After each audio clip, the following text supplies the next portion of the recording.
Hi, welcome sa isang podcast na hindi ko pa alam ang title. Pero let's see kung gagana pa tong katarantaduhan ko. Pero yun nga, maraming mga tao ang nakikita ko nagpo-podcast at hindi ko alam kung ano yung magiging niche sa pagdating sa akin. Pero ewan, ano bang unique dito sa ginagawa ko? I think unique yung nakikagalang ako ngayon.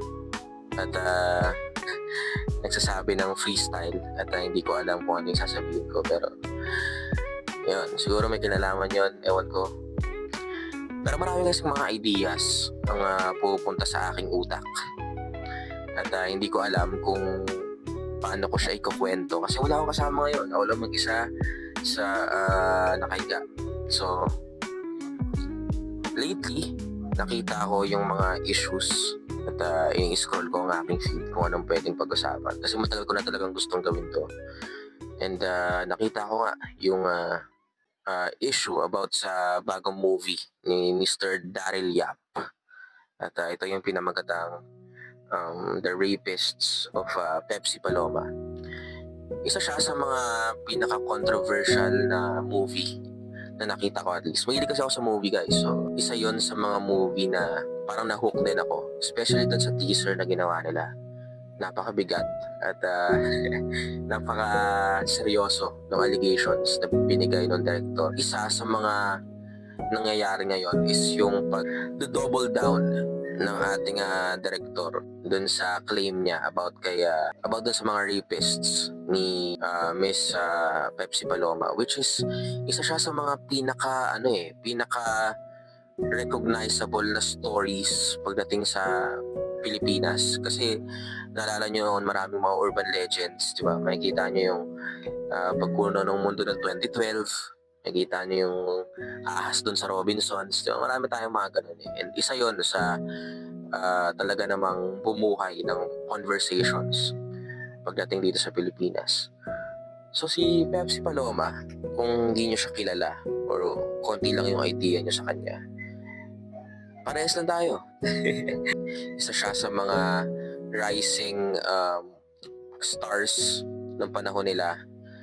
More on in medyo naughty industry ng ating industriya. Pero isa sa mga tumatak sa akin about sa issue na ito is yung mga pangalan na involved ng Pepsi Paloma case, which is napakabigat. Diba? Isipin nyo, Tito Vic and Joey with Richie De Horsey. Actually, before we go to the topic, sobrang gagaling nila as actors and comedians.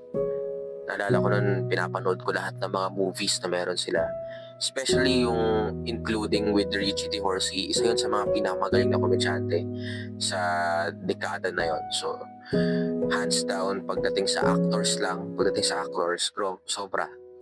I understand why napakalaki nila ng mga time na yun. And especially right now na nabanggit uli yung issue. Bumuhay uli. At I think sampa na ng kaso si Mr. Vic Soto, which is the right thing kung ako ang crisis management team ng Soto family, kung meron man. I would suggest din na kailangan nyo ang kumaso kasi kung hindi siya nagkaso or hindi siya gumawa ng any kind of legal action, baka paniwalaan ng tao yung teaser na yon, which is malaking dagok yon sa mga careers nila. And ngayon, pag-uusapan natin yung mga thoughts ng mga normal na chismosa, di ba? So, nakigala ko ngayon. At try natin siyang halungkatin in a casual way, di ba? In a more on, wala masyadong alam pero nag-aalam-alaman type of way. So, yun. First off, unang thought ko is, kung totoo yung nangyari, kung totoo lahat ng mga sketchy situations, hindi ba't isa to sa mga pinakamalalaking scandals na maaaring sumira sa maraming bagay, diba? Itbulaga is one of those products. Baka hindi na nila ituloy or kung kunyari nag-guilty yun, diba? Kasi ang top 2 pillars ng Itbulaga is Vic Soto, yung Joey De Leon, and included sila doon sa case na yun. So kung kasama sila doon, grabe. I think 50 years naman na sila, 50 years plus sa industriya, so baka hindi na sila manghinayang na okay, nalaman nila yung issue, nalaman ng public yung issue nung patapos na kami, ble ble ble, pero at the end of the day, isang malaki yung dagok sa mga products na ginawa nila, diba, sa mga nakalipas na panahon. My second thought is, ano kaya ang magiging takbo ng political run pagdating kay Tito Soto? Diba? Maapektuhan kaya yung Soto family, yung Soto, diba? Maapektuhan kaya sila? Magkakaroon kaya ng parang lamat yung pangalan? Kasi obviously, balang araw makikita to ng mga anak ng mga Soto. Yung mga anak ng mga Soto, baka maybe gawing pangasar sa kanila yung bagay na to, na yung tatay mo ganto, yung ganto, diba? At napakahirap nun, both sides. Kasi yung first side, which is yung victim, kung victim man talaga siya, kasi wala akong kinakampihan dito, 24 oras ako, walang kinikilingan, walang pinaprotektahan, diba? Pero doon para sa first side, which is kay Pepsi Paloma, syempre deserve naman ng anyone na magkaroon ng hustisya, diba? Justice for anyone, for any circumstances, malaki man yan o maliit, you have to at least give them the justice na deserve nila. So, yung isa naghahanap ng hustisya at yung isa naman is naghahanap ng justice din. Kasi 'di ba, pinaratakan sila eh. I think nagkaso na siya, 'di ba? In about 19 cases, or hindi ko alam kung ano yung specific number. Pero ng cyber libel pinating kay Daryl Yap, which is my third thought actually is about kay Daryl Yap. Kung ma-pull off ni Daryl Yap to, itong whole scenario, mapatunayan na ang Tito Vic, ang Vic, Joey, and Richie type of situation is totoo, and then malaman din nung kabilang side na totoo lahat, kung merong mang way para masabing okay, guilty silang tatlo. Isa yon sa mga pinakamalalaking milestone. Isa yun sa mga pinakamalalaking achievement na pwedeng makuha ni Daryl Yap. It's either siya ang GOAT ng directors or siya ang one of the worst directors. Dalawa lang ang pwedeng kantongan nito para kay Daryl Yap. It's either mapupunta siya sa Hall of Fame ng mga pinakamagagaling na director, or mapupunta siya sa Hall of Shame kasi nagkamali siya ng paratang, hindi siya nag-research kagad, at kung napatunayang hindi guilty. So napakahirap, napaka-risky na situation to para sa isang director. Actually, ako gusto ko rin mag-director, aspiring director ako. So, tinitignan ko tong situation ni Daryl Yap. Napakahirap niya, especially kung hindi maganda ang pelikula.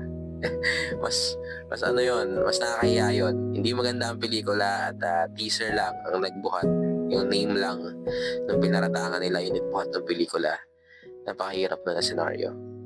My fourth thought, at I think kung may nakakaisip man neto, siguro nasa pinakailalim na sila ng rabbit hole ng mga conspiracy or mga stories. Kung totoo tong kay Pepsi Paloma and walang justice na nangyari at totoo siya, imagine how many more cases ang nangyari sa ating bansa alone ang totoo din pero hindi nabigyan ng spotlight or ng hustisya.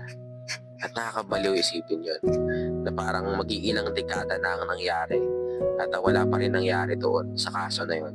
Wala man lang, alam mo yun, wala man lang anything na nangyari. At I'm glad na, alam mo yun, at least isang tao sa dalawang parties ang magkakaroon ng hustisya. Ang maling paratang kay Vic or ang tamang hinala sa Pepsi Paloma story. Bottom line, di ba? Sobrang bilis lang ng podcast na to. Ano kaya sa tingin nyo yung pwedeng gawin ng both sides para malutas yung kaso? Kasi at the end of the day naman, ayun naman ang hinihiling natin. Diba? Yung cyber libel at or R-word case. So yun, thoughts nyo. At kanino kayo panig, guys. At sulat nyo dyan sa comments sa baba. And bottom line, ito yung bottom line ko. Justice will always win. Diba? Justice will always win. And justice will eventually make a way para mahanap ang sarili niya. Lagi nangyayari yun, guys. Tingin kayo sa story ng ibang bansa. Tingin kayo sa story ng mga nakaraang panahon sa ating bansa. Tingin kayo ng mga issues ngayon. Everything will go na parang circle. Paikot lang yan, guys. So eventually, may makakahanap ng totoo. May makaka-discover kung ano talaga nangyari. So that's it. Thank you for listening. At sana magtuloy-tuloy itong podcast. At dahil marami pa tayong pag-uusapan na issues. At I'm interested sa thoughts ng mga tao. Kaya ako rin ito ginawa yung podcast. Kasi I think masarap magbasa ng mga comments. Lagi ko kasing ginagawa yan, guys. So I hope na someday may mga taong magko-comment at may babasahin akong comments, diba? No matter it's hate man yan or kung ayaw nyo sa boses ko or something. Basta. Thank you guys for listening and see you sa next episode. I mean, hear me at the next episode. Okay? Thank you guys. Ano ba yan ito? Please, paano yan ito, guys? Di na ko